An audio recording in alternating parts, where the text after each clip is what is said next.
Hello, everyone, and welcome back to another video on 1 Corinthians chapter 13.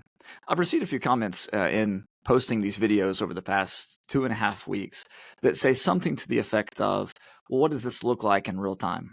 Does truth matter, right? How does all this play out? Okay. And a lot of this comes from a familiarity with an objective standard and a desire for an objective standard. That is, there are a list of rules, a list of interpretations, a list of doctrines, and you subscribe to these, and that's how we know whether or not you're in or out. Worship the right way, believe the correct things, teach the exactly right doctrines. Of course, when you get into discussions of things that are necessary for salvation, things that are incidentals, opinions versus matters of faith, there's differences in which category we put each thing in. Is eschatology an irreconcilable difference? Is instrumental music just something that you can't get past, right? And different people have different things that they'd put in different categories, all right? And so when you talk about love as the standard, as the measure, then people might say something like, oh, you just want some sort of mushy, truthless blob, and whoever has love, love is the one who is of God. What I'm going to show to you, though, in our study today is that love is way more demanding than any system of legalism. And I'm not talking about the law of Moses there. I'm talking about pattern theology, 5 acts of worship, who has been baptized the correct way. Love is far more demanding than any of that. Believe me, from personal experience. But you don't have to take my word for it, because we're going to look at some scriptures. And before we even look at scriptures, you might consider what love did to Jesus. Love compelled Jesus to touch the unclean, to heal the sick, to stand up to the religious authorities. Love compelled Jesus to bleed and suffer and be tortured and be spit upon and be mocked and die. That's what love demanded of Jesus. Do you think that love is going to demand any less of us? At least maybe not to the same degree that Jesus faced, but the same intention, the same willingness, the same faithfulness. We'll see what the scripture has to say, though. Matthew chapter 5, or rather Matthew chapter 7 and verse 12. And everything you do to others, and everything you do to others as you would have them do it to you. For this is the law and the prophets. Let me read that again. And everything do to others as you would have them do to you, for this is the law and the prophets. Whenever you memorized one version and are reading out of another, it's so hard sometimes because you're trying to half quote, half read. In everything that you do, he says, you do to others as you would have them do to you. And then he says this line at the end, for this is the law and the prophets. Now, recently I finished reading Dallas Willard's The Divine Conspiracy. And in that book, he's going through the Sermon on the Mount. It's a very good book, by the way. The last chapter is weird, but the book is really good. You should read it. But the passage in Matthew chapter 5 through 7, Dallas Willard points out that we call the Sermon on the Mount. That it's progressive. It starts off and it builds upon itself. And one of the very first things that's mentioned in the Sermon on the Mount is that anyone who takes away one point out of the law or the prophets is going to be taken out of the Lamb's Book of Life, to borrow some expressions from other passages, of course. They're specifically going to be taken out of the kingdom of God, right? They'll be called least in the kingdom of God. So the law and the prophets, from Jesus' perspective, is very important. You're not supposed to change the law and the prophets. You're not supposed to take one thing out, add one thing to, right? And so as Jesus moves through Matthew chapter 5 through 7, what he is doing is he's presenting a proper interpretation of the law. And in doing so, he's taking it down to the spirit of the law. He's making it, in a sense, even more strict. But it's not about a level of strictness. It's about a matter of perspective. Are we following rules to check the box? Or are we following rules because we have been transformed by God's love for us? Big difference. And so he goes through various of the Decalogue in Matthew chapter 5, the 10 Commandments. In Matthew chapter 6, he talks about things like prayer and anxiety and things like that. In Matthew chapter 7, he starts off with the whole thing about judging others while having a rod in your eye or a beam in your eye. And now he says he's at the pinnacle of his message. He's here at the very end. He's going to bring it all together. And how does he do that? He says, in everything, do to others as you would have them do to you. For this is the law and the prophets. You want to not remove something from the law of God? You want to make sure that you follow everything that God has told you to do? Then love each other. Do to others as you would have them do to you. Love your enemies. Don't lust after someone's wife. Don't have hate in your heart towards somebody. Pray in a way that is sincere, that's filled with reverence for God. Don't be judgmental and condemn others when you have all kinds of problems yourself. That's the way that the law and the prophets are fulfilled. To use fulfillment in that particular sense. Jesus isn't alone in this way of thinking, though. In Romans chapter 12, we're just going to touch on a quick passage here, and then we're going to jump over to chapter 13. Paul says in Romans 12, verse 9, let love be genuine. Hate what is evil. Hold fast to what is good. Love one another with mutual affection. And I love this here. Outdo one another in showing honor. How about that? Outdo one another in showing honor. Outdo one another in love, in other words. Go above and beyond in caring and cherishing each other. That's how the law is fulfilled. Now, verse 8 of chapter 13 of Romans, owe no one anything except to love one another. Go in debt and love. For the one who loves another, notice, has fulfilled the law. And that's Jesus' point in his Sermon on the Mount. He's not trying to give you more rules or he's not trying to lay a huge burden on you. He's not trying to give you an impossible task. You're not supposed to read the Sermon on the Mount and go, oh boy, that's good if I could just do it, right? No. Jesus is showing you what is that which is perfect. He's showing you what the mature body of Christ looks like. He's showing you what the ideal Christian life looks like. And it's not ideal in the sense that it can't be achieved. It's ideal in the sense that it can only be achieved through the transformative power of the Spirit and pouring out the love of God in your heart. The Apostle Paul says in verse 9 of chapter 13, the commandments, you shall not commit adultery, you shall not murder, you shall not steal, you shall not covet, and other commandments are summed up in this word, you shall love your neighbor as yourself. Now, this last part is key. Love does no wrong to a neighbor.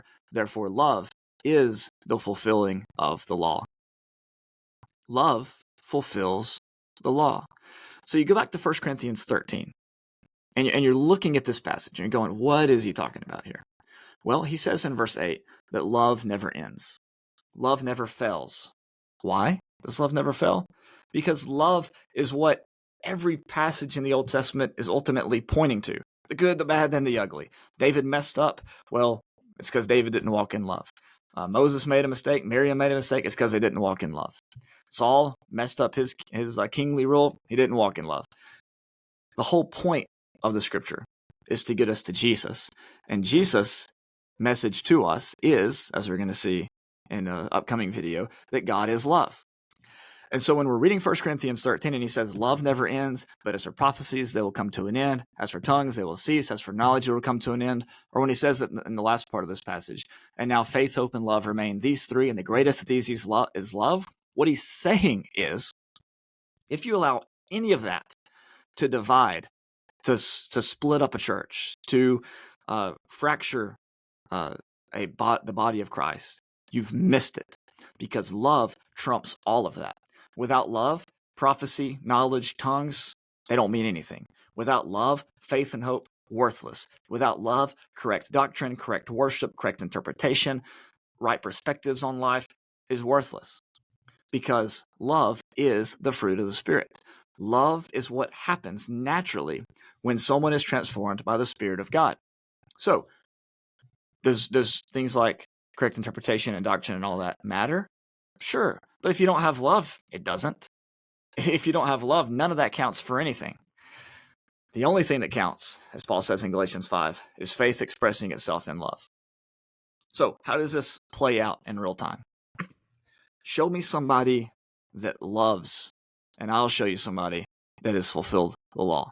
That is, I will show you somebody who does what God wants them to do, who lives as God would have them to live. I will show you someone who has been transformed by the Spirit.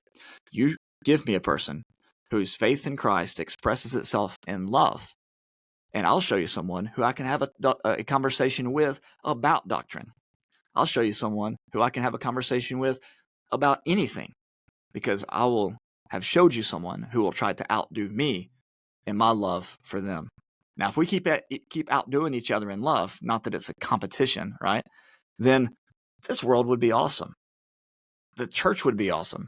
You folks out there who feel like you can't go to a church because of your doctrinal beliefs, you wouldn't have that problem if people listen to what Jesus says in Matthew 5-7, and what Paul says in Romans 12 and 13, and what he says in 1 Corinthians 13, and what he says in Galatians 5, because you will have found a place that outdoes itself in love, who outdoes each other in love.